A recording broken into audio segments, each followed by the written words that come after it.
He is risen. Another episode of the Keep Going podcast, athletes shining a light on mental health. I got Big Dave out there in Colorado and special guest Emma Campbell. Emma, what's going on? Hey, thank you so much for having me, guys. I'm happy to be on the podcast. It's a beautiful day in April, so I'm happy about it. I Here we go. appreciate you being here, of course. In full transparency, I butchered the first intro. This is our second take of this, so definitely excited to get going. Emma, why did you want to come on the podcast today? I wanted to come on the podcast because I went through a mental health kick in my senior year of college. I'd been dealing with it for 4 years, and it actually eventually went to the point where I decided to leave my team before I finished my senior season. And a lot of people don't actually know what happened because I kept it very private. And I think that today I just kind of want to share my story and help people try to understand what it's like from the person who's going through it, what their perspective is on it.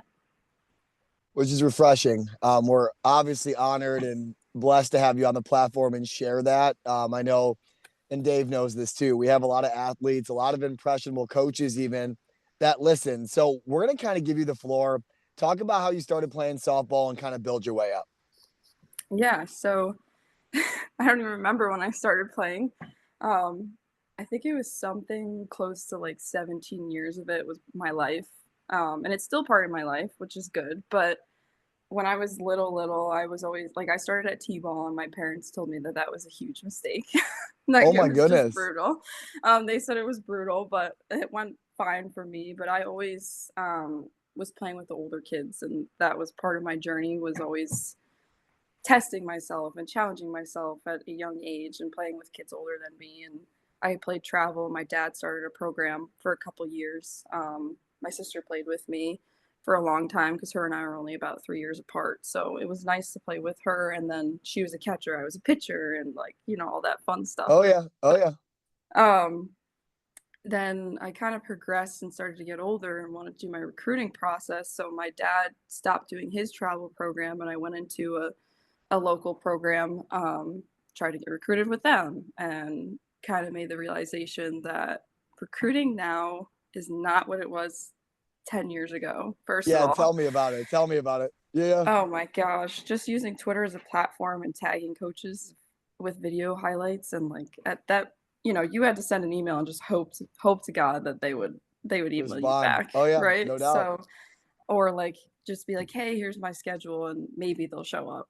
Right. But I was playing on a team with a lot of pitchers, and I was getting more attention as an infielder, so I changed programs again and played for a new coach and a new program and played all over the country, and that was awesome. So when I got recruited, my recruiting process was a little weird too. I wanted to go super high academic because I went to a college preparatory high school in Providence, so shout out Moses Brown. Shout him Uh, out. Shout him out.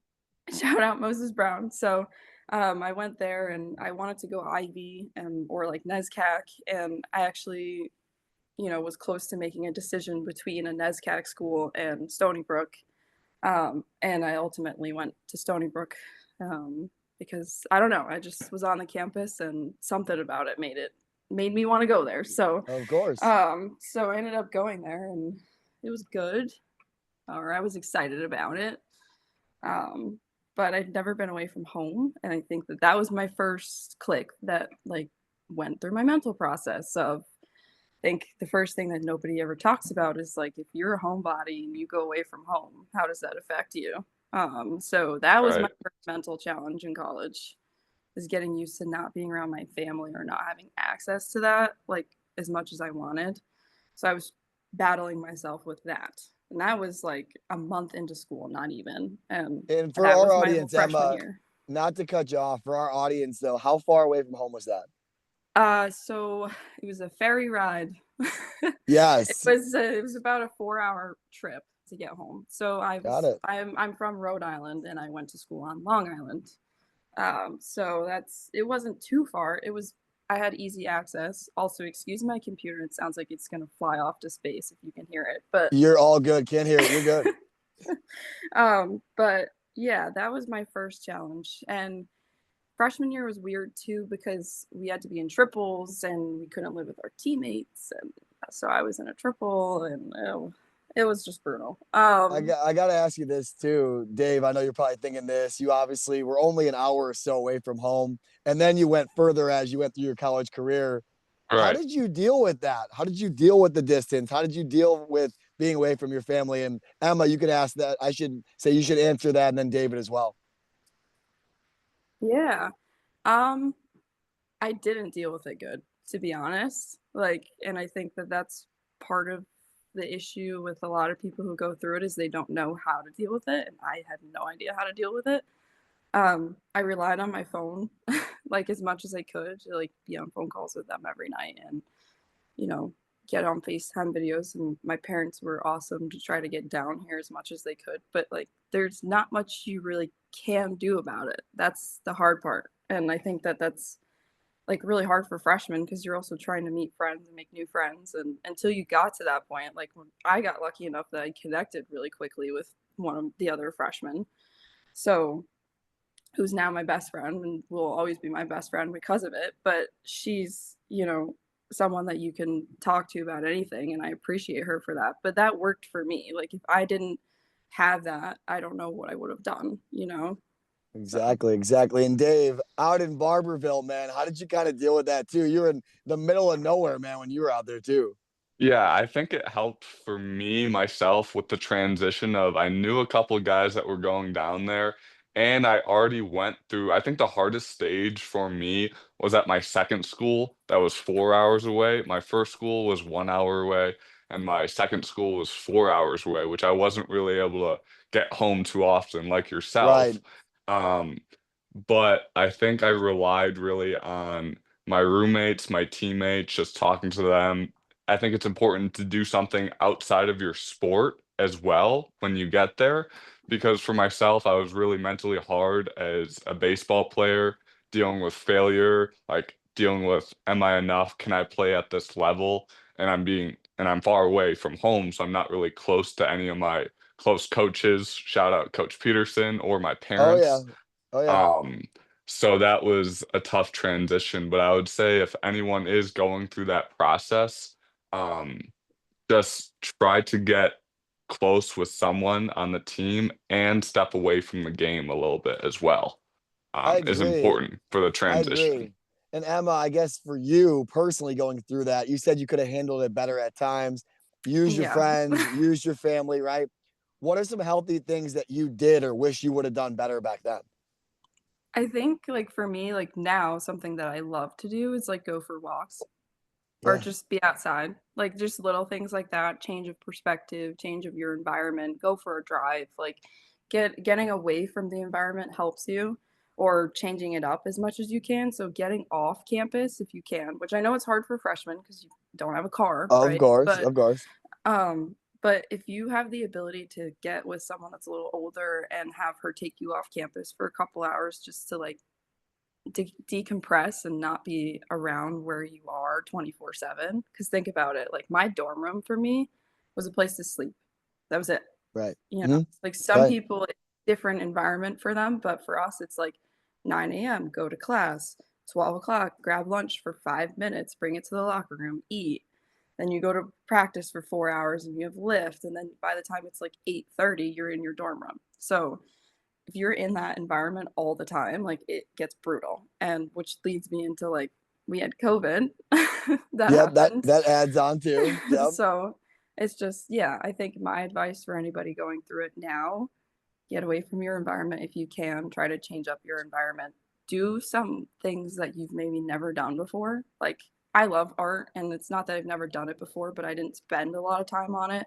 Yeah. So I took that path and went through that path and bought puzzles and started doing puzzles. And like, yeah, super old lady of me, but Not at it all. They're it all mental. works, They're coping skills. Yeah, they're big things, right? Away from the Yeah. game. Yeah. No, I agree. Well, you shouted out some teammates kind of informally earlier I on. did. What Yeah. teammates were big during that time for you? Shout them out and talk about what they did for your mental health. Yeah, so Shauna, shout out to Shauna, my Who's been bestie on the from New podcast? Jersey, who's Shameless been on the plug. She's been podcast. on the podcast. Shameless plug. She's Yeah. great. Yep. So her and I kind of clicked freshman year, and she was big for me my sophomore year because we both, going through COVID together.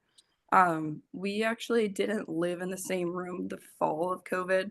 Like there was an ability to not be in the same room. If you didn't, you could have your own room, but she was on the other wall. Like, so her and I Right. basically, you know, oh, you're not supposed to be with that person, but we spent every hour together so that we weren't alone because we didn't have class on campus. You didn't have any of that. So she helped me bring out different parts of me because I had a tough going in high school with friends. When you go to a private high school, it gets difficult. So Yeah. she, her and I had similar interests. So her and I would be like, you want to just like go for a walk? Yeah, let's do it. So I appreciate her for that. And I still do because it's one of those things where like you can just text randomly and be like, oh, I'm going to go do this. Want to come? And she's like, yeah. Or she'll text me the same thing or, stuff like that. So I give her a lot of props for just being such a great friend, a lifelong friend at that point. No doubt. But And a heck of big a for me. player. And a heck of a player as well. Yeah. I used to love watching you guys play, obviously. I will extend the convo by saying this. Where was the setback here? I could see what's coming down the pipeline, right? With COVID, getting away from home. When did the mental health kind of go to a place where we want to talk about it? I got injured. Yeah. Yeah. So if anybody knows anything about me, it's that my college career was plagued with injuries. It's the short version. I was plagued by injuries in college. So that's the definition of my story, or that's what college softball equals for me, which is hard. When you like look in the Mhm. mirror, you're like, hey, how was your college career? I didn't have one. you know that's not easy to talk about.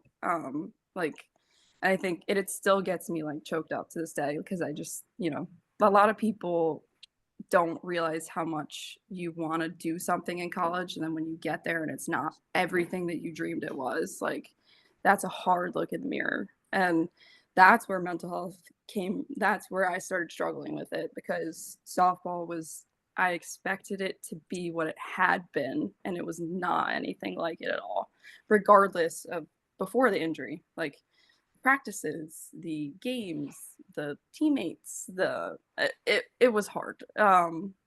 Not to get into that because I'm not here to bash my program or anything like that, but for me, it's like mental health. It was a struggle for me from almost like day one because you had to go in as a freshman and prove that you're good at softball, but I'm like, hold on, but I got recruited and I signed a letter that I belong here, right? And nobody talks about that. I think that's a big thing about mental health too, is like as a freshman, you're being told you need to prove yourself, but you got recruited and you signed a letter. That alone proves that you belong there, right? Yeah. No, I agree. So Like, I don't, I get it. does anybody ever ask that question, I guess? Or at least Yeah. for you guys, have you ever really talked about that part of it? Dave, I'll let you chime in on that. Obviously, if you didn't know this, Emma, Dave played for me at Rock Valley. So like Okay. Dave signed for me at one point. Yeah. So this is Yeah. a perfect guy to ask. Dave, did you feel like expectations were lifted once you got on campus? I feel like I was always hard on myself more than like anyone else. Like I took a bad at bat sometimes too far or bad play out there. Um, but for any athlete that, yeah, is going into their freshman year that's in that uncertain circumstance, I would Yeah. say trust your ability, like believe in yourself. Um, Look up to the older guys that have been there and have gone through that process already because mentally for me it was hard just to, you're there to try to win a spot in a sense. You want to be on the field, you want to play, you want that starting job, and that can be a lot of pressure on yourself. So I would just say trust yourself, trust your coaches. You are there for a reason. Like you're not being brought on this team for any other reason but you are worthy of being there. Um, Yeah, yeah, Dave, I'm gonna parlay off that because I think that's an amazing point. And Emma, you asked a question to us, like, has anyone ever brought that up? No. Like in 100 plus episodes of having top elite athletes and coaches, no one has ever like phrased it like that. So I will Yeah. say this. When you get on campus, I like Dave's point, everything is earned, but it shouldn't be starting from zero. Like you've already proven the fact to get there. Now you just got to go produce. You got to get an opportunity to produce. So I completely get it. Talk about what happened. So you're obviously plagued with injuries. Talk about your injuries and the performance aspect of it. Yeah, so freshman year. So actually, let's take it back a second because there's Go a ahead. little thing that I actually tore my ACL playing basketball in when I was in 8th grade. So I had a full replacement reconstruction of my ACL in my knee. So when I got to college, I had a meniscus fray that was a result of residual cartilage in my knee from my ACL. So there we go. That's important to have. That's important to have. Yeah, go ahead. Yeah, so it happened in the fall. It was like the last week of practice. We were scrimmaging and I had turned and reached to tag a girl and twisted my knee up pretty bad. So kind of just walked it off, I guess, for a couple weeks. It was fine. We were done. We went home for Christmas, whatever, right? I thought everything was good to go. So we get back and we start practicing again, and then all of a sudden my knee just blows up with all this fluid in it.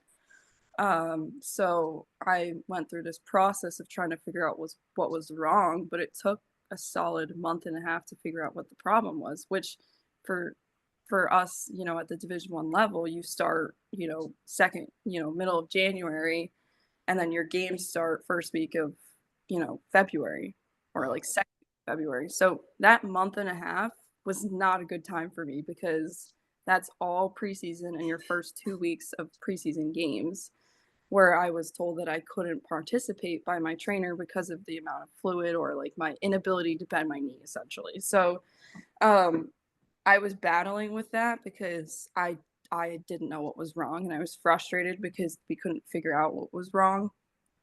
And the hardest part, I think, was that my coach didn't believe that there was anything wrong. That not anybody talks about that a little too much, and that's not what it's about.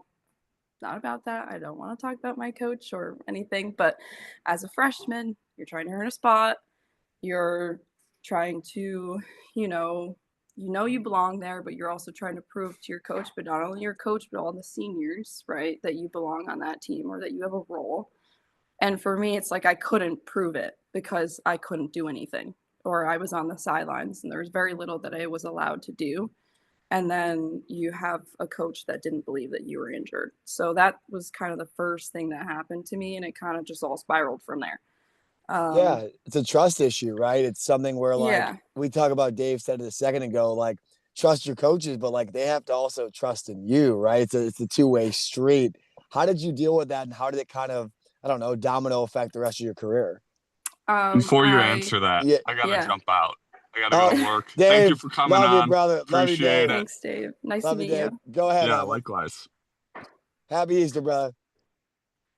Okay, so yeah, I guess dealing with it was really not easy for me, and I actually shut out my family a lot, so it wasn't good. Like I felt like nobody was on my side, or that nobody trusted me or believed that I was hurt, and I think that was a battle, because now you're on a team with 20 kids, and how many of them actually believe that you're not just being a baby? Like right. Rub some dirt on it. Yeah, rub some dirt on it. Get out there. Exactly. Because, if the coach doesn't believe that you're injured, then the team's not going to believe that you are either. So that was a battle for me. And then the hardest part was when we got back from the second week of travel, it was like, I think we got back from like Jacksonville or something. I got a second round of an MRI and they found out what was wrong. And I was told that I needed surgery. So it was like, haha, I'm actually right. But that wasn't the point. Like it just became this like constant argument that like there was a trust issue and I was supposed to play through it, but then my trainer's telling me that you can't. So it's like, what do you do? And I think that that's a mental battle that people don't talk about also, is like coach wants you to play, but your trainer's telling you you shouldn't because you'll hurt yourself. So what do you do? Right. It's like as a freshman, I chose to put myself first, and I'm glad that I put myself first because Of course. I could have made an injury way worse. And I actually, when I had the surgery, was literally told that 10 days later I could just play. Like that, he's like, it's fine. They basically went in there and just cleaned it up, and he was like, you're good to go. So the process for me was really short with my injury my freshman year.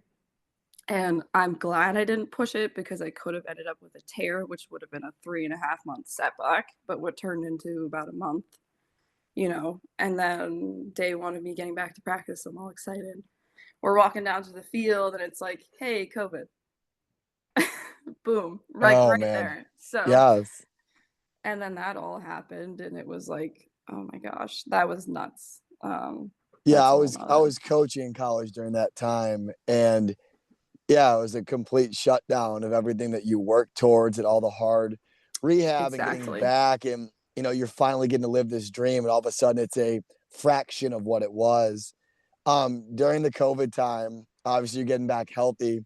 Talk about that. What did you do for your mental health? What did you do like behind the scenes besides Shauna being there with you? Like, what did you do behind the Yeah, scenes? yeah. Yeah.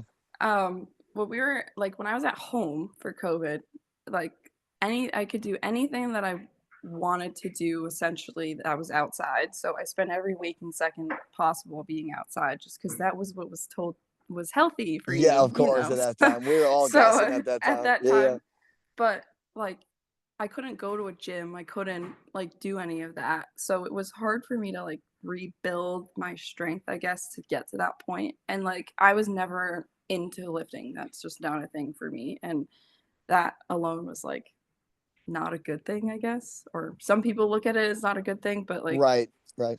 because you're supposed to work out and do all these things in college to take care of your body. But I think there's a level, what works for everybody. And like for me, it's more preventing injuries for someone Dre like than me than lifting versus heavy. trying to be a bodybuilder, Right. Yeah, there's a So fine line. yeah, and I'm for anybody who doesn't know, I'm 5'4" and I'm not big, so I'm not meant to hit home runs. That's just not. Not your I can game. hit them, but that's not my game. So for me, it's all about speed and efficiency. So training for me was different than training for your power hitter, right? So Exactly. um, but when we got to Stony Brook, um, the fall of my sophomore year basically made everyone that was an athlete had to come back to campus if we wanted to basically be on the team essentially. So Mhm. we all came back, and it was just this constant of like being on the phone 24/7. Another thing I didn't talk about at all, and I just realized, and I'm so sorry that I did not mention you, David, You're but perfectly fine. I met my boyfriend freshman year. Yeah, I'm So about to say I like that guy. He's a good dude. Go ahead.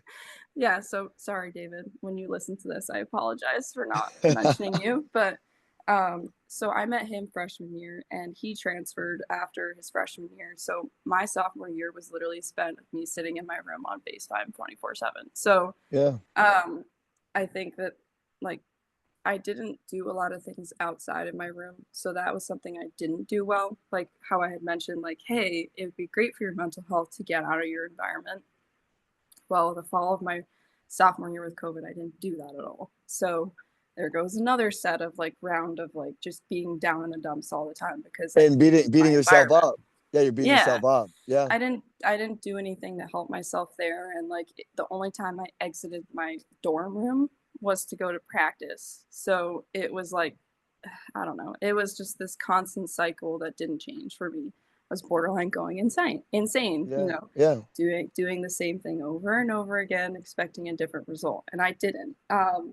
I wanted to transfer after my freshman year, and I didn't because it was kind of the concept of like the devil you know, the devil you don't know. Like, Yep. do Yep. I stay? Do I leave? I don't know Is the what to do. grass greener? We don't know. Yeah. Yeah, and then COVID happened, so it was like, I guess I should just stay because I just have no idea what I'm gonna walk into somewhere else. At least I know what Stony Brook's doing about COVID and all that stuff.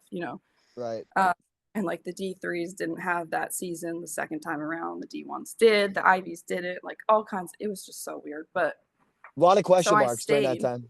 Yeah. Yeah, so I stayed, and I sophomore year was just, in a nutshell, me in my room, depressed. It wasn't good for me. It was a bad year for me. I was upset because of the fact that I felt like I was always being judged because of what happened to me freshman year with my injury, and it was just not. It wasn't a good cycle for me, and I'm thankful for my friends. I'm thankful for Shauna, and I'm thankful for Lindsay Osmer, who lives in California, and I still talk to her all the time. She helped me get through it. Danielle Petrovich also helped me get through it. Petra was a huge mental health person for me, and I relied on her a lot for that. And I thank her a lot for that because she helped me just let it out. And I think sometimes you need to find somebody that you trust to let it out, and I did it with her. And so I feel like my advice for someone that feels like they're stuck in that cycle, if they don't know what to do, is you have to talk about it to somebody. Like, you can't just keep it bottled in. Like, I kept it bottled in, and I didn't figure out what my problem was until the senior year of college. So I let myself boil up for 3.5 years because I Yes, chose not to talk about it. that's exactly where I was going to go. What was the Yeah. breaking point? What was the breaking point? I got injured. I got injured. Oh, Oh my god. yep. So my junior year, I I I had talked to Petra a lot, and after my sophomore year was over, there was it felt like there was this fresh start junior year because there was no more COVID restrictions. That senior class was gone. That was there for 2 years. I You don't know. were ready to go. You're ready I to was get like, to the part of okay, this. fresh Yeah. start junior year.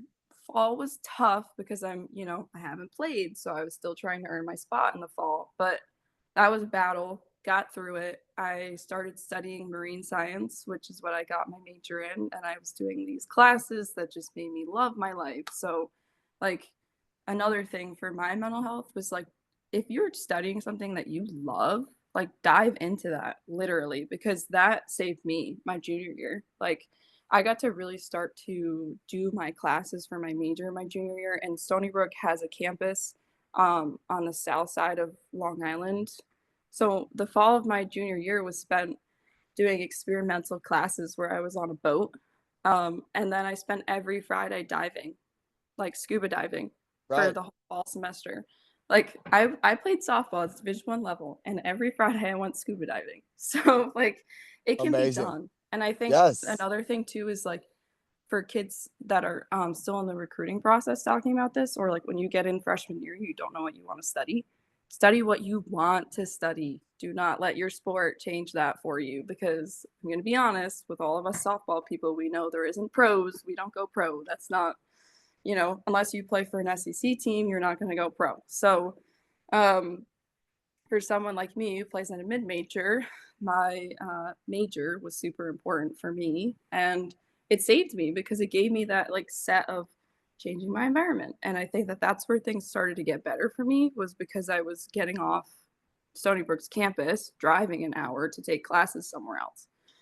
That was the change of environment for me in my junior year, and that's where things started to change, and I started to feel really, really good about myself, and was like, okay, I can breathe. I felt like I could breathe for the first time in 2 years, and I was really enjoying my classes. And then we come back, we get through it. We're 10 days out from flying to Florida and playing, and I got hit in practice. My teammate, who I love so much and plays for Team Canada because she's just so awesome, and I'm not blaming her, and I never will blame her for my injury, but Dawn Baudrug, who plays for Team Canada, who is legit and Oh throws yeah. No, I watched gas. her play. I watched her play. She Yeah. throws gas. I mean, mind you, upper 60s gas, hit me with a rise ball, and I broke my arm. So it's just I just was like, oh my god, I feel like I'm cursed. like I, Yeah. I just was I felt like everything was falling into place, and I had earned my spot. People respected me as a leader, and my coach liked me. Everything just felt and that's the hardest part, is you're I want my coach to like me, you know. And I finally felt like I was there with her at that point, with hitting, and for my hitting coach and my head coach. And then I got injured, and it was this. I don't know. I just I was like, what remember. up? I remember when this happened. Yeah, Obviously, yeah, Ashton was there. I remember her calling me and telling me about this. And it's like looking back at that time and that injury, it's never going to be an easy conversation to have.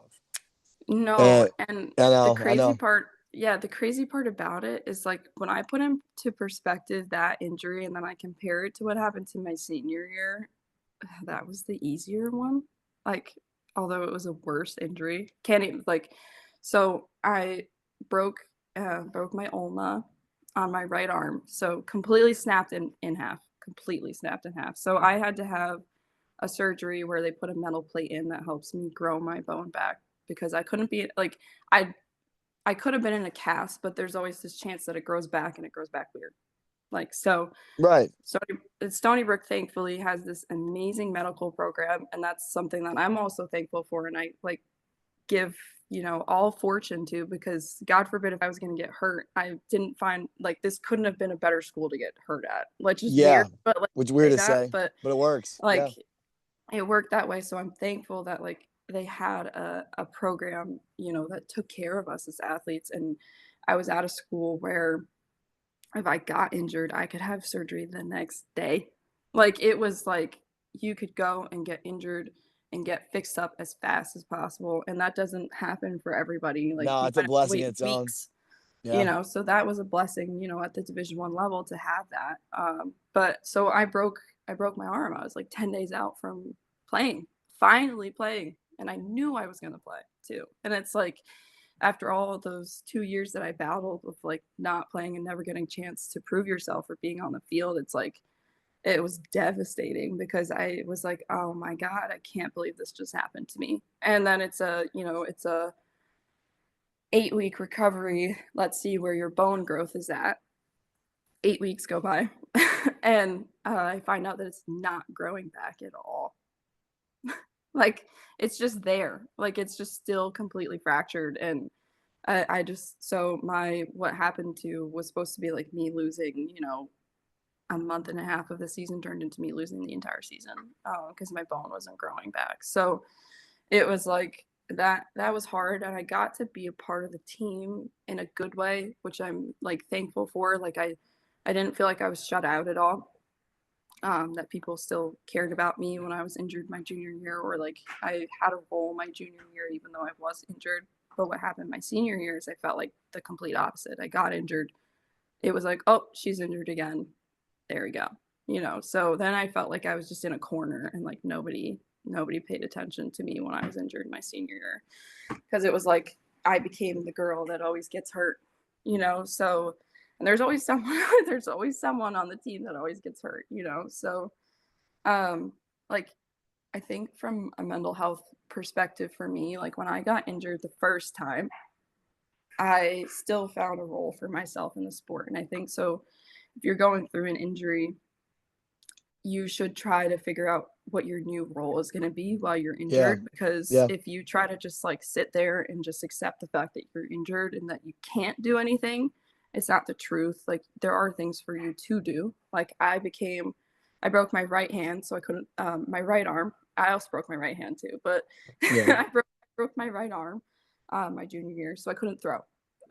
So I became the catcher for the outfielders when they would warm up. That became my new role because I could use my glove, but I couldn't throw.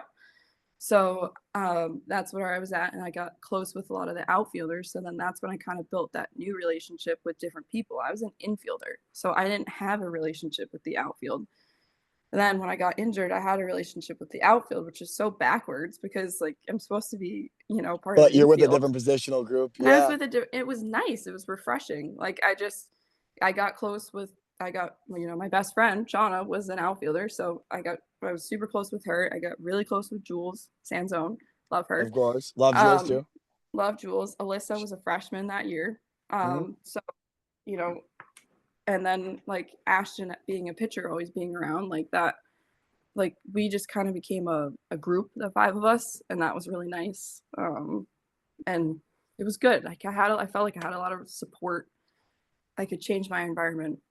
Things were good, So from an injury perspective, if you're going through an injury, sit down, ask questions. Like, don't be afraid to ask questions about what you can and can't do in practice.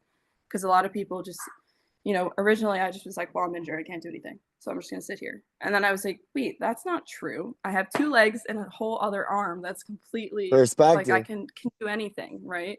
Yeah, perspective. I got to participate in lifts. I got to participate in conditioning. I could practice to some level, but I couldn't fully practice. So like for me going through that injury, it was like I was injured, but I wasn't. Like it was different. I was still involved. But what changed my senior year, like I said, is that perspective of I got injured again.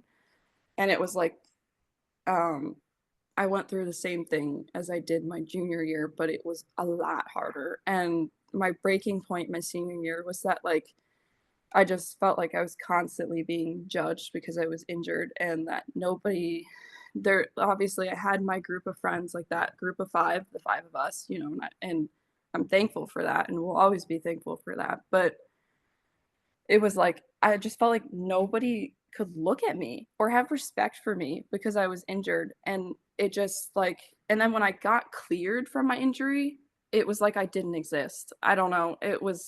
I just felt like there was one day where all these games happened and I was cleared and I didn't even get a chance to be on the field or at all in any sort of way. It was just like, I don't know. I just felt like I didn't exist. Or I felt like I shouldn't exist. So it was like really hard for me, and my parents were there, thank God, because I exploded. Like I just like completely lost it. I went through this mental breakdown I've never been through before in my life, and I don't even like I personally know what the exact turnout was for me or like what exactly happened, but it's, that's something that's not meant to be exactly talked about personally, and it will never be talked about personally except for the people that like I know, my family, and part of it with mental health. And I think my biggest thing that I just can't get over with mental health, if you have a mental health issue, people look at you like you're weak. Yeah, and it's like I don't know, because like I was going through it and I was meeting with a counselor every week because of my injury. And my trainer put me in with this counselor as soon as I got injured my senior year because she thought it would be good for me. And thank God. Thank God she did. Right. Right. Um, but I felt like my teammates looked at me like I was weak because I was hurt again. My coach looked at me like I was weak. And that was just brutal. Or like I'm a senior too. I was a senior, supposed to be a leader. Nobody looked at me like I was a leader that year. Yeah, I would tell you this. First and foremost, I appreciate you sharing that. I think it's very vulnerable. It's very justified to feel that way. Yeah. Having several athletes and coaches on here from Olympians, Super Bowl champions, the whole nine. Sometimes you don't get this. And like I'm happy that we got to this point of the story, but I'm not happy you went through it. Yeah. My question during that time, like what was the ray of sunshine moment? Like how did you get back to being yourself again? Yeah, what did I do? So I was meeting with Danielle Marola, who I Shout know out Alyssa, Danielle. Alyssa, Yes. shout out Danielle. I love her and I'm Yes. forever thankful for her because I'm telling you about this story now, right? So I'm going back from freshman year, this happened, sophomore year, blah, blah, blah, blah. Okay, I hadn't told anybody about any of that stuff, even to the finer details of it, not even my parents, right? The fine details. So when I sat with her in that room for the first time, my uh when I got hurt day 1 of practice coming back in January. So literally Mhm. 20 minutes in practice got hit by a pitch, broke my hand. Okay. So I'm just like, what did I do? Like, what did I do to this world that's gonna do it to me? Basically, right? I'm like, oh my God, I can't even like I can't go through this again. I Yeah. can't go through this again. And I wasn't freaking out that day because of my injury. I was freaking out because of mentally, what am I gonna do again? What am I gonna do? What am I gonna do? And my trainer was like, take a deep breath, first of all. Like I was embarrassed to call my parents and tell them that I was injured. Yeah. Like it's like Yeah. I the first person I called was David, because I didn't know I just felt like I couldn't tell my parents. I got injured. Hey, I got injured again. It's like, why I shouldn't have to feel embarrassed to tell them that I got injured again. And I think that like mentally when you get injured and you keep getting injured, like I said, that idea of like you're weak in some way or like, you know, I looked at it as I was cursed and I honestly think Um, that that's what it was. But I get it. No, I get it. I broke my hand as a senior in high school in my recruiting year in baseball at that time, and I broke my hand as a freshman in college the same way again. I get yeah. it. I completely get it. Go ahead. Yeah, like I remember my trainer brought me down and she's like take a deep breath, like you're gonna be okay. But like even all the other trainers were like, oh no, she's injured again. Like Oh, because I and then spent so much you're time in starting to there. feel like it's me. Like it's me. Like it's Yeah, nobody else. It's just I'm the it's weak just one. always me. Yeah. Like I'm doing something wrong or like there's something wrong with me physically too. Yes. Because I Yes. was like when I broke my arm, I was tested for calcium deficiencies and I didn't have any problems with that. Like there's nothing No. wrong with me, but like I just But you felt like there start to was believe something it. You wrong with start to me. believe it. You start to Yeah, believe you it. start to believe it and mentally it becomes a battle because now you're nervous to do anything. You're Yeah. nervous to walk. Because Like you should be in a you just bubble. like yeah, I You should should be be in a in this bubble. bubble I and remember, and I won't name the teammate. It's kind of funny that we're talking about this. I remember when I shattered my hand the second time. yeah. First day of Winter Lives, and I remember a teammate texting me and going, "Are you ever going to get out of the way of the ball?" Yeah. That's And I not was fair. like, "Oh, 91 at Yeah. my hand is not a physical issue. It was a misfortune. Like it Mhm. stinks." The why I bring that up is you start to look in the mirror and go, wow, like I've worked so darn hard for this. And every time I get close, it gets taken. Right? It gets Yeah. taken again. Yeah. Okay. That's what Well, happened to it me. goes back to once again, would you change any of this though? Like full transparency, would you change any of the Oh journey? god. I don't know. Like I just like I think about it and when I told you I was between a NESCAC and Stony Brook and I look at him, I should have won the NESCAC.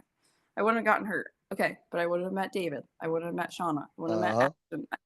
I wouldn't have studied what I studied. I wouldn't have done the classes that I studied. I wouldn't have met the people. Like there's so much that like would change about my life that if I had like if I went back to that day that I decided to go to Stony Brook, you know, and had decided not to do that and went to the NESCAC instead, like my life would be completely different. I wouldn't have studied what I studied. So I wouldn't be doing the volunteer research that I'm doing with the Atlantic Shark Institute right now. Okay, so that's different. Maybe I wouldn't be working at the facility that I'm working at in Massachusetts. Shout out Planet Bass Bitch. So I'm an instructor there now. Okay, so as much as I hated the sport, like I found a new way to love it. Um, Yeah. and it's just like I don't think I would have changed it. I think I would have changed things that I did during the process, but if I had went back and said, you know, let's just say we go back to that day I decided to choose what school to go to, I think I still would have picked this path. I think I just would have changed what I did. Like would have I went mean, approached it differently, I guess.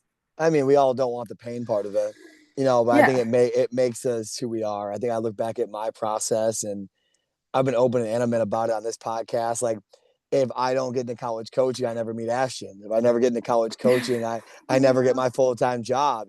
Obviously with their wedding coming up in October, like it's crazy. It's all connected. My point is, there's a lot of pain here. There was a lot of setback here, but it wasn't Yeah. anything that you couldn't handle. And with the resources and the people that you had, it's nice to hear you this morning on Easter telling young athletes, hey, you can be at rock bottom. You can be at the point where like everyone talks about crashing out now. It's like the new thing. You Mhm. can be there, but you can still get to the other side of it, which I think is extremely powerful. Yeah, I hit rock bottom my senior year for sure. Which like to put it in perspective, I was about 6 weeks from experiencing senior day when I had gotten cleared. So we were right about halfway through the season.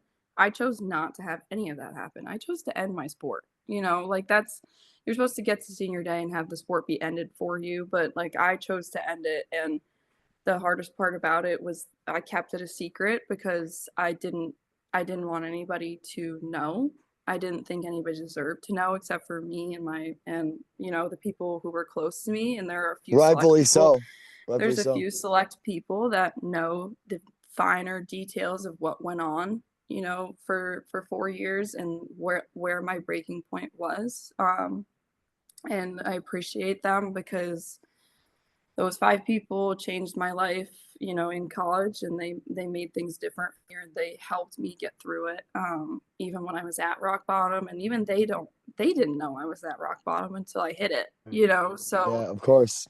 but I think that a lot of us think that when we hit that point, we just can't go anywhere, or like you're gonna get stuck there, or your life's just meant to be boring and sad all the time. And I went through that for a couple weeks. My trainer, my parents actually were what officially made me, and I appreciate them for pushing me to make the decision, because if I hadn't, I just decided to suck it up and deal with the last 6 weeks. So I think I would have dealt with it very well. I think it would have been really hard for me to get out of bed and go to practice and do all that stuff. That day I broke down. My parents were like, "You're not doing this anymore. We can't have you do this anymore. You're gonna go tell your trainer that you can't do this anymore. That mentally you're at a place where you're like." My parents were afraid. They're like, mentally we're at a place that we're nervous for you, and we think that you need to reset yourself and got to try to do it. You have to. And that was the hardest decision I've ever made in my life, was choosing to end my sport. Something that meant so much to me for so long. And like I still get choked up about it. It's okay. It's okay. Yeah. But they, I went to my trainer and was like, "I can't do this anymore." And she's like, "What do you mean?" And I was like, "I just like mentally feel like everything's falling apart. And if I stand there on the sideline and I just try to eat it for another 6 weeks, I don't even know if I can go to class, if I'll graduate." I just was freaking out about everything. So I chose to leave it and chose to keep it private. And so I was on my 2-week mental health leave. So I went home for 2 weeks. I went home, didn't touch my phone for 2 weeks, didn't talk to anybody for 2 weeks. Like I just was completely unplugged from Stony Brook, from softball, from all of it. And it reset me in a way that I was not expecting it to happen that fast. But my sister was like, "Hey, you've smiled for the first time in 4 years," and it was genuine when I was at home. Like that's hard to like sit and listen to too, Yeah, it's because hard it's to like hear. you're like, "Oh my God, my family's known that I haven't been happy for 4 years," or that I've been faking it. Like, You think you're hiding it so well at times too. yeah, You're yeah, not. You're not. you're not. The people that know you know. Yeah. And I think like my message to people going through this is like, your family is a huge part of it. And obviously some people don't have the relationships that they do with their family like I do. Thankfully we're like this close knit and with everybody in our family, but they like having them just changed everything for me. Being able to unplug and leave the school and like go in and be like, I'm mentally just not in a good place right now and I just need to unplug and don't go to class, don't go to softball, don't do anything for 2 weeks, and get that the ability to just like not have to worry about anything and completely unplug from what you'd been doing for 4 years straight in this cycle too, Which because is it's been hard. a Which is cycle. hard. Yeah. It's a reset that a lot of college athletes don't go through, because like even like think about it, in the summer we're spent training, in the winter we're spent training, and then we get back in the other 2 seasons and we have 2 full seasons. So I think like there's a couple messages that I want to share for athletes going through it. And I think that the first thing is you have to at some point give yourself a break. You can't just continue and continue and continue for 12 months. Like maybe take the month of June and say, I'm not going to touch a bat. I'm not going to touch a softball for a month. Just like as much as you love the sport, like you're going to need a reset from it as much as you've been doing it your whole life. Or because then when you get to a point where it's like a struggle for you, you don't know how to reset yourself because you haven't taught yourself how to live without it, You haven't essentially. stopped. You haven't And stopped.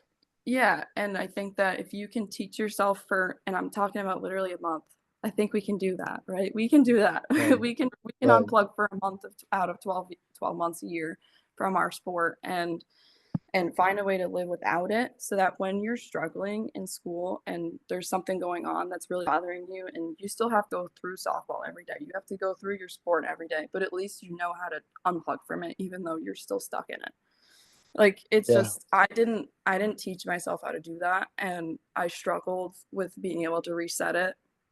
And it's different. Like, some people get to a point where like there is no way to reset it besides getting rid of it. And that's what happened for me. Like, it was like I'm trying to think. It's like a stain on a wall. You keep painting over it, but it just keeps coming back. Like, It keeps showing up. It keeps it showing keeps up. showing up. Like, I can't do anything about it. So the only way to do it is to break the wall down and build it renew. So like for me, that's what I had to do. I had to break my wall down and build it back up. Like, I couldn't keep leaving it and trying to just patch the holes in my wall. Like, there was nothing I could do. And as much as it was really, really hard for me, and I think that that's like the other part of it is, um, I went through it, but I've also judged people who went through it. And I shouldn't have, because I went through it. And then I sat there and said to myself that I'm a bad person for judging the people who went through it, because you don't know.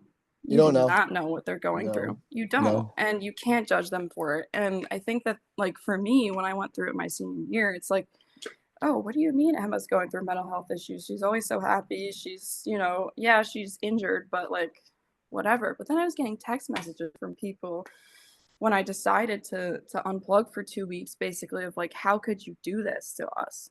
Like, what do you mean? I haven't played in 4 years. Like, is it really that? Like, it was just like this. I don't know. I just was like, people trying to pry for answers, and the four people who knew, and I thank them. God forbid I thank them for never spilling my secret, basically. And it's not a secret, first of all, but it's personal, so that's different. Like, with mental health, is it's very personal, that to the point where it's not a secret, but it doesn't have to be shared unless you're ready to share it. And it's like the finer details of my story will never be shared because they're not meant to be shared. But it's one of those things where, like, if you're a teammate, right? You're 19 of 20 kids and your 20th kid is going through a mental health issue. You can't judge them for it. You can't bug them with text messages. You can't pry them for answers. You can't blame them. Instead, tell them that they're disrespecting the team by putting themselves first. Like, I think that a lot of us as people who don't go through mental health don't know how to deal with people going through mental health. Of course. Because, your best option is to give them support, because it's already hard enough for them to admit that there's a problem, right? A lot of us, that's the hardest thing to do with your mental health, is admit that you have an issue. It took me 4 years to admit that I had an issue, right? Yep. So, Yep. and then when I admitted it, it's like people disrespected me for it, So I just remember like being around and taking my 2-week mental health leave, and then we all went to this team thing. I hadn't left the team officially at this point. I just went on a leave for 2 weeks because I didn't know what I wanted to do. I was pretty sure I wasn't going to come back, but my trainer was like, you don't have to just up and leave right now. We have this process where you can like slowly weed out if that's what you want. But then if you decide you want to come back, you can. So I was like, okay, so I guess I'll just take that process. And when I came back when I came back after 2 weeks, like, we went to the whole school had this mental health talk that was going on, right? So here I am going through it, walking down the stairs of the stadium, trying to go sit with my teammates. And it's like 2 rows of eyes just staring at you. And I'm like, am I a ghost? Like, what's going on? And so I'm like walking down the aisle, trying to walk back to everyone. I'm trying to say hi to people and they're just not reacting. Like, it's like, and I'm like, okay, what did I do? Now I feel guilt, as if I did something to them, To let so the it's team like, down.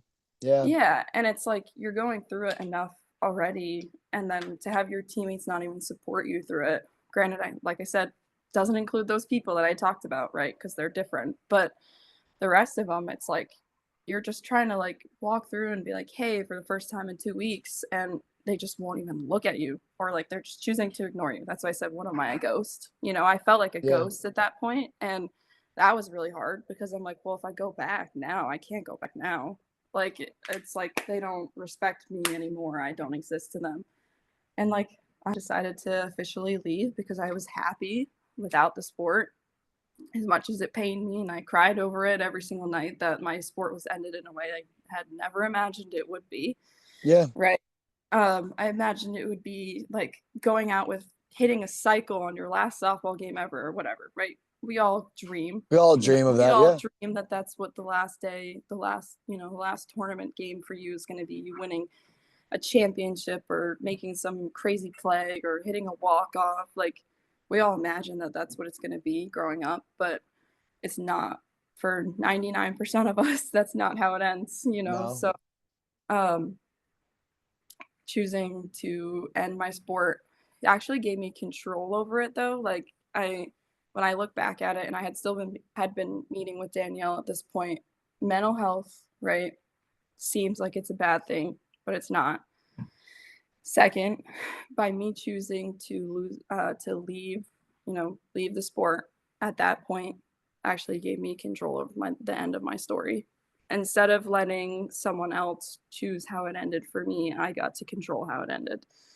So as much as some of us may look at our mental health and say, like, I can't just leave my sport, like I can't, I don't know what I'm gonna do about it. Just like, you taking control of what's going on with you gives you control over what's going on with you. It doesn't let other people dictate what happens to you. It doesn't let the sport dictate what happens to you. You can control your own story if you have the ability to step foot and say, I'm going to put myself first. And like, that's the hardest thing, is a lot of people don't have support where someone tells them you need to put yourself first. But I found someone for me that when I looked at her face to face every single day in that room and I talked to her about it, she cried with me and she's like, you need to let go. Someone who has nothing to do with the sport, doesn't know about you, doesn't know about your story much besides what you're going through, hasn't been around you, isn't your family, isn't your friend, like, to tell you that you need to let go. Like, you need to trust that that's what's best for you, because it was what was best for me. And it helped me and it fixed me. And I appreciate her for that. And I thank her for that. And that's just, it was a lot to go through in 4 years, but I look at myself and I look back now and say that it made me stronger because of it. And now I know how to deal with things that pop up in my life because I went through it. What do you want to be remembered for? Oh God. That's a hard question. What do I want to be remembered for? Well, it's one of those things where when I had came out publicly, let's just say, and said that I was done playing softball, I wrote this little thing at the end that had mentioned that I said if I could tell myself when I was little, when I first started playing softball, what to do, I said I would tell myself to put myself first when no one else believed in me. And I think that that's that little bit of advice for everyone else going around, athletes around. You have to put yourself first. Even when nobody believes in you or believes that you can, you have to put yourself first, because you matter, right? Out of a team of 19 or 20 something people, everybody's an individual. What you do after the sport matters, so you matter. So you have to put yourself first. And as much as it may seem like you're disrespecting your team, you're leaving your team high and dry, you're disrespecting your coach by putting yourself first, you're an individual. Like, you are a part of a team, but your life matters, or you have control over your life. It's not, those other 20 people don't dictate what you do. Like, you being on a team is a part of your personality, but it's not you, right? So if you don't prioritize yourself, you're going to get into some trouble. And it's not to say it in a bad way, but at some point, you're going to have to put yourself first, because there's going to be plenty of time in the rest of your life where you're going to have to make tough decisions, but you're going to have to put yourself first too, And if you don't know how to do it at a younger age, then it gets hard. But I went through it, and now I know how to deal with this stuff. And as much as I'm, I still get sad, I still get choked up talking about it. And it's always going to be that way for me, but it's gotten better. I've been able to digest it over the years, and now I can talk about it and not bawl my eyes through it. But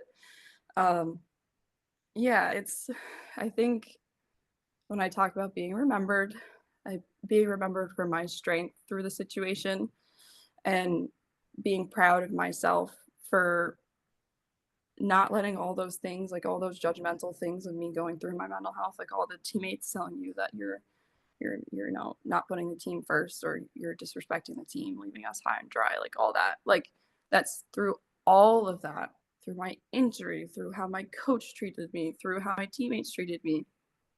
I still put myself first. I didn't give into it. I did not give into it at all. So that's where I'm at. Yeah. Well, Emma, it's been an honor. It's been a blessing to have you on this morning and have you tell your story. Knowing from an outside perspective a little bit about this, it's empowering. Being a former athlete that got hurt, that had some of these setbacks. I know we inspired a lot of athletes, a lot of coaches today. So, Emma, thanks again as a teammate, as a girlfriend, as a daughter, as a coach now, as a mentor, as a professional. Thank you for taking time out of your Sunday.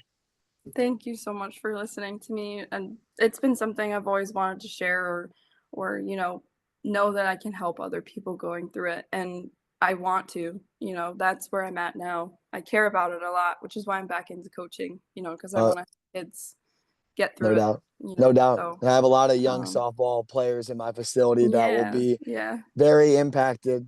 And I know that legacy will live on. And even if it wasn't the story physically that you wanted to live as a college player, I think you can impact a lot of people as a coach and a mentor and someone that shows, the utmost strength. So I appreciate that.